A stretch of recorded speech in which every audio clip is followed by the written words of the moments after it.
বাটা মাছের ঝোল যদি এইভাবে রান্না করা যায় তাহলে তার স্বাদটা কিন্তু বেশ ভালোই হয়। প্রথমে মাছগুলোকে একটু ভেজে নেব, আলুগুলোকেও ভেজে নেব। আর মশলা তেমন কিছুই না, মশলা বলতে শুধু জিরে, সর্ষে, আদা আর ধনেপাতার ডালগুলো ফেলে না দিয়ে মশলাটার মধ্যেই দিয়ে দেবো, সাথে কয়েকটা কাঁচা লঙ্কা নিয়ে পেস্ট করে নেবো। আর টমেটো পেস্টটা কিন্তু আলাদা করে নিতে হবে। তেলের মধ্যে জিরে ফোড়ন দিয়ে ওই জিরে, আদা, সর্ষে বাটাটা দিয়ে ভালো করে কষিয়ে নিয়ে যখন কষানোটা একটু হয়ে আসবে এর মাঝখানে দিয়ে দিতে হবে টমেটো বাটা।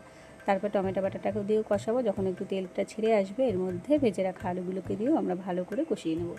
যখন কষানোটা হয়ে যাবে, দেখে মনে হবে যে না তেল ছেড়ে দিয়েছে, তখন এর মধ্যে জল দিয়ে দিতে হবে। যখন ঝোলটা ফুটে আসবে তারপর ভেজে রাখা মাছগুলোকে দিয়েও একটুখানি ফুটিয়ে নিয়ে ধনেপাতা কুচানোটা দিয়ে দিতে হবে।